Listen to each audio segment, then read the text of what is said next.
Okay, so I want to finish up our discussion here of Renaissance art by talking about some Northern Renaissance production.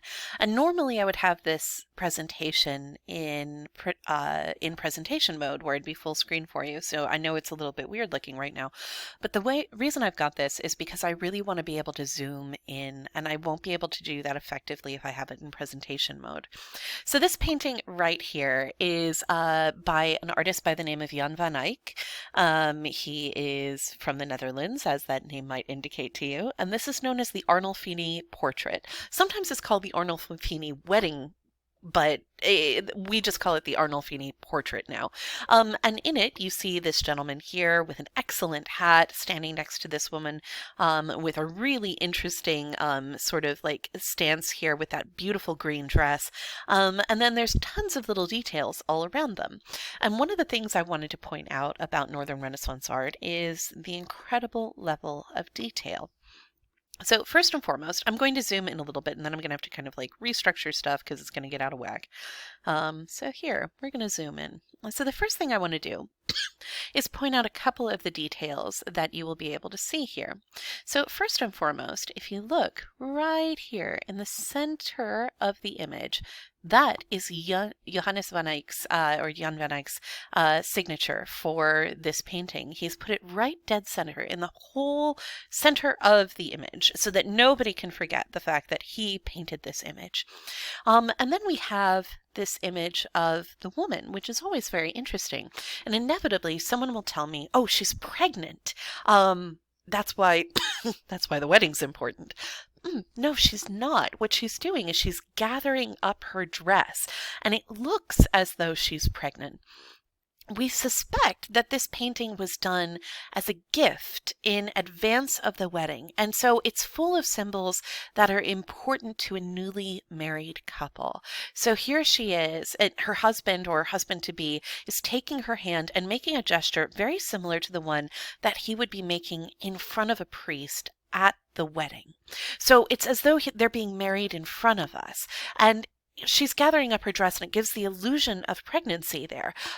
So we hope that your marriage is fruitful, that you have children. You'll also notice that she's standing directly in front of a bed, which is kind of an obvious little sign there of what people hope will happen with the marriage.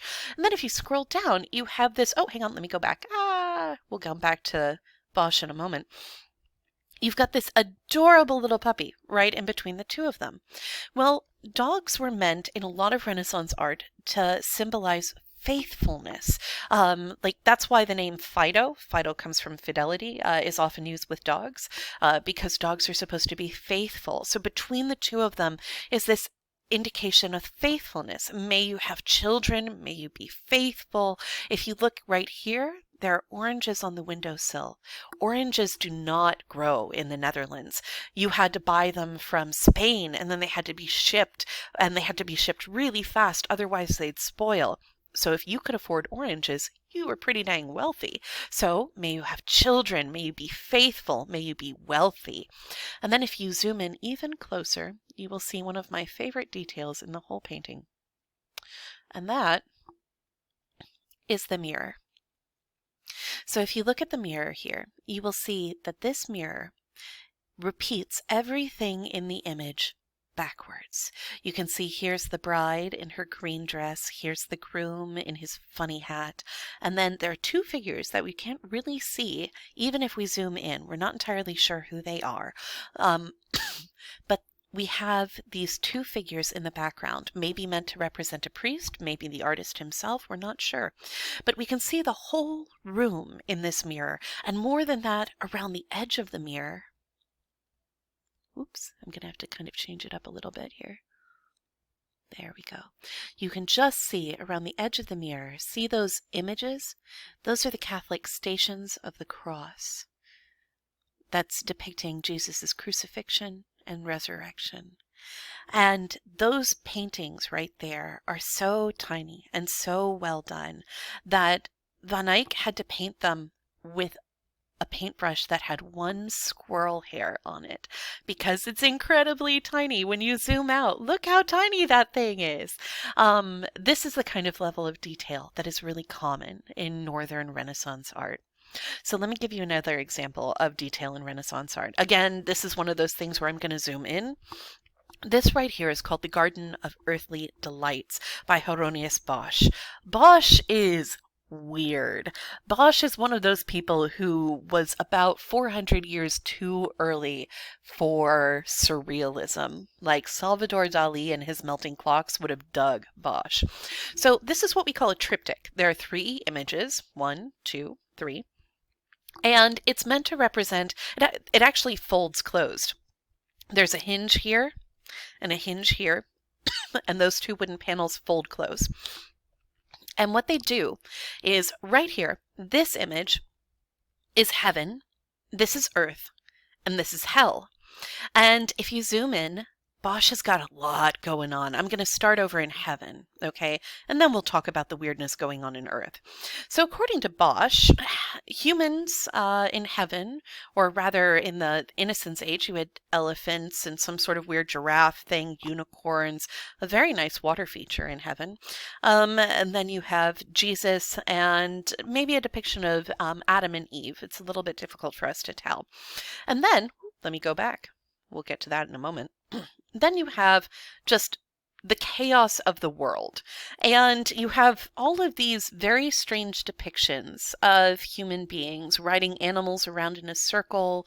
We have people with berries for heads over here.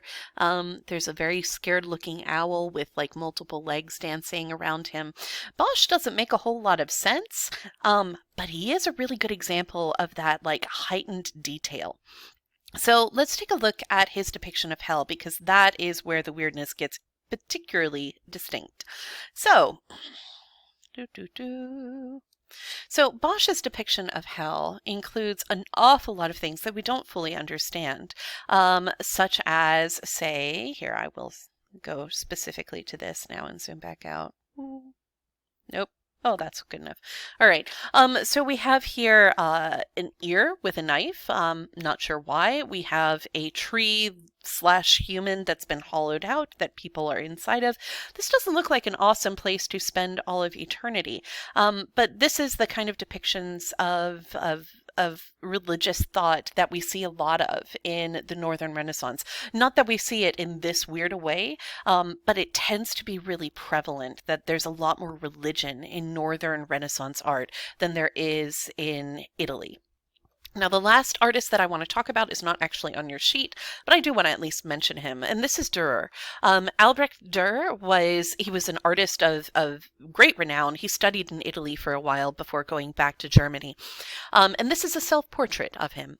And it's very, very Italian looking in terms of its structure. Look, we can see here. Let me put it on pen. Look, we got a triangle, just like the Mona Lisa.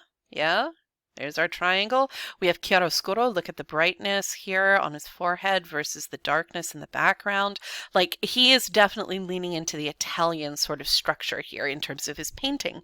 But what Dürer is actually much better known for is this stuff. He did woodblock printing. This right here is a print, not a painting, not a pen and ink drawing. What he did was he took blocks of wood and then he took sharp chisels and he cut away everything that you see in white. Everything that you see in white is the wood that he recessed back. Everything that you see in black and gray, that is the wood that he allowed to stand out. And then you rub it over with ink and then you press the paper on top of it. And what this meant was that more people could have copies of engravings than they could have paintings like this. Like, only the wealthiest of people could have an oil painting, but middle class people could kind of afford this. So this art in particular is the depiction of the 4 horsemen of the apocalypse, and the last battles towards for Earth during the apocalypse. And you can see the angels here in righteous battle.